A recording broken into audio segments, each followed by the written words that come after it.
Secondary treatment primary settling کے فوراً بعد وقوع پذیر ہوتا ہے۔ یہ مرحلہ خاص طور پر نامیاتی مادوں کو ختم کرنے کے لیے ضروری ہوتا ہے۔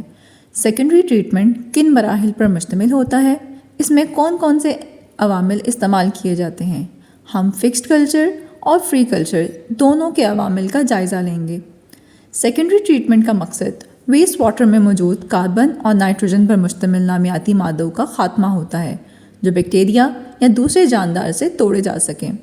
بعض صورتوں میں یہ فاسفورس پر مشتمل آلودگی کے ایک حصے کو بھی ٹریٹ کر دیتا ہے۔ ٹریٹمنٹ کے بغیر قدرتی ماحول میں ان نامیاتی مادوں کی نمایاں موجودگی مائکرو آرگنزمز کی افزائش کو آسان بنا دیتی ہے۔ ان نامیاتی مادوں کی توڑ پھوڑ کے لیے مائکرو آرگنزمز پانی میں موجود آکسیجن کو استعمال کر لیتے ہیں، جس سے آبی ماحول ان وسائل سے محروم ہو جاتا ہے جو زندگی کے لیے نہایت ضروری ہیں۔ لہٰذا سیکنڈری ٹریٹمنٹ میں آلودگی کو کم کرنے کے لیے مائکرو آرگنزمز کا استعمال کیا جاتا ہے۔ ان تمام مائکرو آرگنزمز کو بایو میس یا پیوریفائنگ بایو میس کہا جاتا ہے۔ یہی وجہ ہے کہ سیکنڈری ٹریٹمنٹ کو حیاتیاتی طور پر بیان کیا جاتا ہے، یعنی بایولوجیکل کہا جاتا ہے۔ سیکنڈری ٹریٹمنٹ میں دو قسم کے عوامل رونما ہوتے ہیں: انائروبک بایولوجیکل پروسیسز اور aerobic biological processes. Aerobic processes oxygen کی عدم موجودگی میں مالیکیول کی شکل میں یا مشترکہ شکل میں کیمیائی عنصر کے ساتھ مل کر رونما ہوتے ہیں۔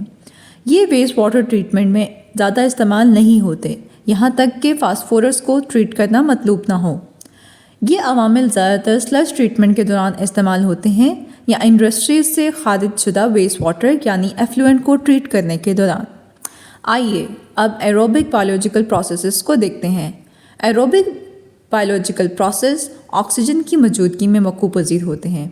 فری کلچر اور فکس کلچر دونوں طرح کے عوامل پائے جاتے ہیں۔ فری کلچر پروسیس کے لیے صاف کرنے والا بایو میس، جس کو پیوریفائنگ بایو میس بھی کہا جاتا ہے، اس پانی میں آزادانہ طور پر معلق رکھا جاتا ہے جسے ٹریٹ کرنا مقصود ہو۔ یہاں ہم صرف انٹینسو فری کلچر کا جائزہ لیں گے، جو کہ ایکٹیویٹڈ سلج ہے۔ ایکٹیویٹڈ سلج کے لیے صاف کرنے والے بایو میس کو افزائش کروا کر ایک ٹینک میں آزادانہ طور پر رکھا گیا ہوتا ہے۔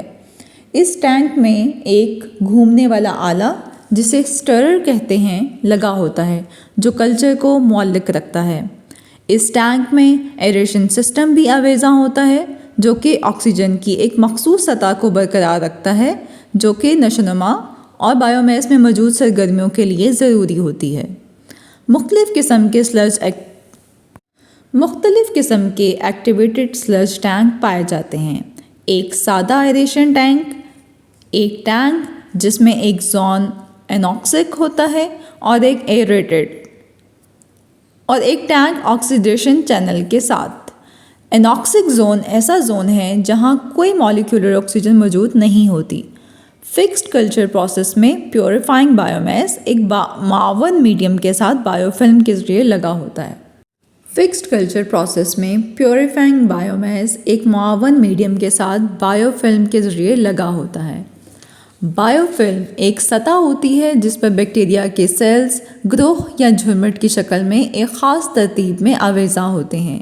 ان پروسیسز میں بیکٹیریل بیڈز، بایولوجیکل ڈسک اور حال ہی میں بایو فلٹرز بھی پائے جاتے ہیں۔ بیکٹیریل بیڈ کی صورت میں سیٹلنگ پروسیس سے حاصل کردہ ویسٹ واٹر کو ایسے مواد سے گزارا جاتا ہے جو سوراخ دار ہو یا پھر کھوکھلا۔ یہ مواد پیوریفائنگ بایو میس کے معاون میڈیم کے طور پر کام کرتا ہے۔ صاف کرنے والے مواد کو روٹری ڈسٹریبیوٹر کے ذریعے، جنہیں سپرنکلرز کہا جاتا ہے، اس پانی پر چھڑکایا جاتا ہے جسے صاف کرنا مطلوب ہو۔ بایولوجیکل ڈسکس بھی ایک ایسا عمل ہے جو کہ فکس بایو میس اور ٹریٹ کیے جانے والے پانی کے ساتھ ربط پر مبنی ہوتا ہے۔ محور کے گرد گھومنے کی حرکت کے باعث نیم ڈوبی ہوئی ڈسک کی سطح پر موجود بایو فلم صاف کیے جانے والے پانی کے ساتھ ربط برقرار رکھتی ہے۔ یہ ڈسک اس لیے نیم ڈوبی ہوئی ہوتی ہیں تاکہ ڈسک پر موجود بیکٹیریا نامیاتی مادے کو توڑ پھوڑ سکے اور آکسیجن حاصل کر سکے۔